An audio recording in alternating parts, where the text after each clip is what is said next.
Welcome back. Cookies, cakes, milkshakes. We have asked you to tell us where you go to satisfy your sweet tooth.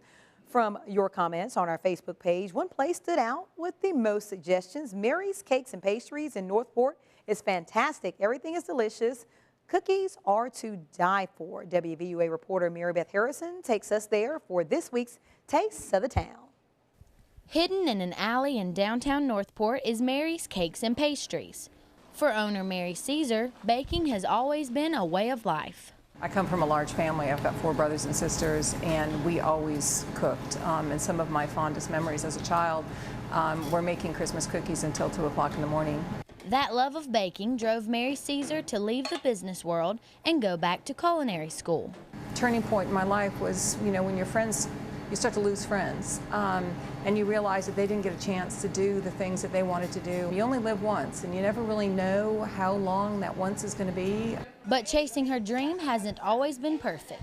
My dad always describes me as someone who, jumps in first and reads the directions later. I've made my share of flat cakes. I've messed up apple pies. I mean, I can't even begin to tell you the things that I've messed up in my life from a baking perspective at least. But it's always been fun, and I finally got an opportunity to do it for a living and to do something that I really love. According to Caesar, Mary's Cakes and Pastries is just one of many special places in downtown Northport. They're all independent. They're all run by the person who owns them for the most part. It's just a very satisfying, sort of feeling to know that you're doing something that's not it wasn't sourced in China, that, you can call and get a real person on the other end of the phone. It's just something that will probably one day be mostly gone. Caesar has one piece of advice that puts the icing on the cake. Follow your dreams. Everybody has to decide for themselves, you've got a passion, and when your passion and your business and your job can be the same thing, then you're really, really lucky. Reporting in downtown Northport, Mary Beth Harrison, WVUA News. Next week's Taste of the Town will be the best breakfast spot around West Alabama, and we want to hear from you on where we should go. All you have to do is go to the WVUA Facebook page and comment on this week's Taste of the Town post. Watch next week to see if we head to your favorite spot. I tell you, those sweet treats looks really good in that story. Some good place to eat around here, certainly. That's one good thing about living in West Alabama. Exactly. We know how to fix food and we know how to eat food around here. I think I do better in the eating food part. Same here, Tamika. All right. I'll do the eating part. And it was a good day to stay inside and eat lots of food because it was raining outside. Yeah, a lot of rain out there, really through Sunday. Since Sunday's been pouring just about nonstop. Good news is the rain is starting to move out. We're going to have to wait about 12 more hours for the rain finally clears the area, but we'll talk more about that coming up in weather. Here's today's weather almanac, 51 this afternoon. It was a cooler day. We'll talk more about the rain chances, plus maybe a few snowflakes over the weekend. Home team weather is after the break. Alabama's home team weather.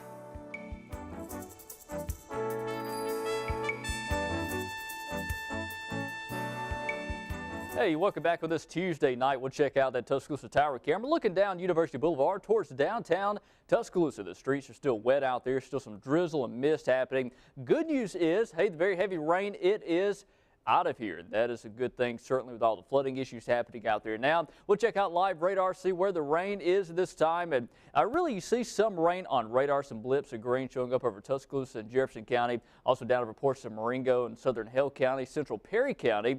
That's the heaviest rain out there right now. This is just some showers, some light to moderate showers happening. No more lightning or thunder, anything like that. But in between these showers, all out there across west and central Alabama, there's still that mist and drizzle the radar can't really see, but it's still there.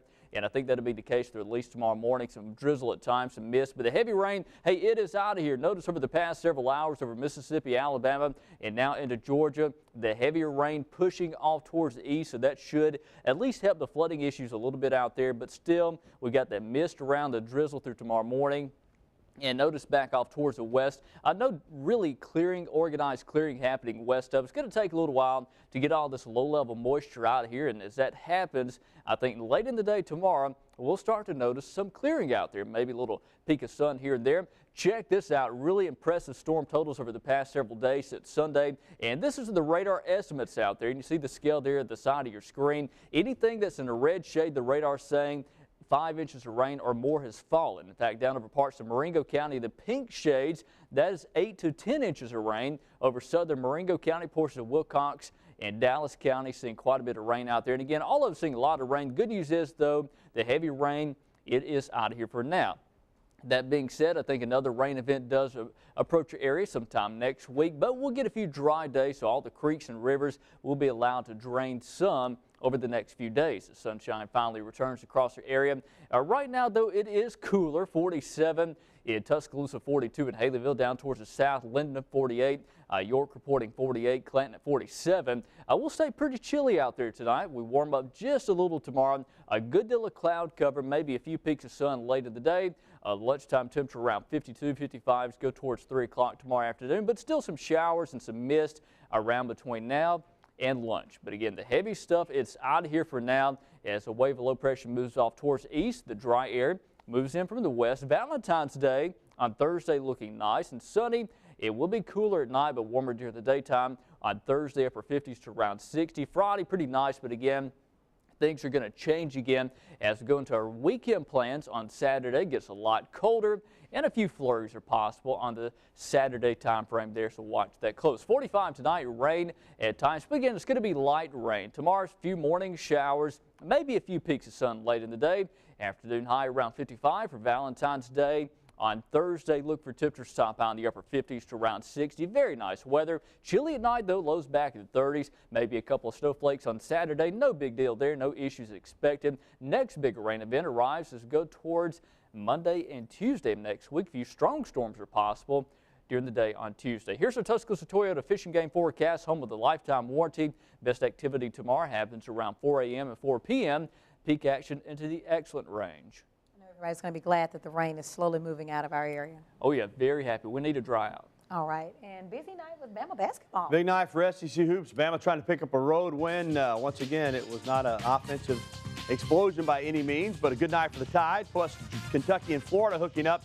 And close does count for Georgia football coach Mark Richt. I'll explain next in Alabama's Home Team Sports. Now, the Tuscaloosa Chevrolet Sports Update with WVUA's Gary Harris. Good evening, everybody. Alabama basketball on the road tonight in Athens against the Georgia team that came in on a 5-game winning streak. Another SEC offensive explosion tonight. Sarcasm intended. Bama led 25-22 at the half. You get baskets any way you can in the SEC. Rodney Cooper here. The tip in. It's good. Bama led 29-23. Cooper led the Tide with 14. Then Cooper again. A left-handed shot goes. Bama up by 6. The Tide pushes it. They're so much better, it seems like, when they push the ball in transition. Still to Relaford for the tray. Relaford had 9.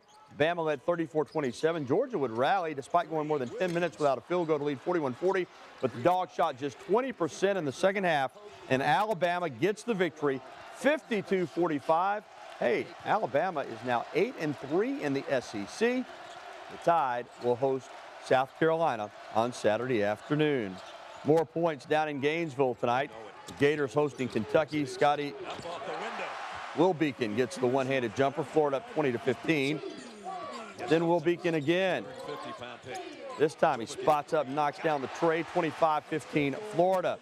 Gators can really shoot it. One of the few teams in the SEC that can score some points. Rosario with a tray. 28-17. Kentucky would try to hang in. Their 7-foot freshman, Willie Cauley-Stein. Well, as you could probably guess, he can dunk. 28-19, but too much Florida. Kenny Boynton will hit another tray. Gators led at 31-19. They go on to win it 69-52. Once beaten Florida in the SEC, the class of the conference. And it got worse for UK tonight. Star freshman Nerlens Noel sustained a knee injury when he appeared to buckle his knee there on that play, trying to block a shot, and sprained his left knee.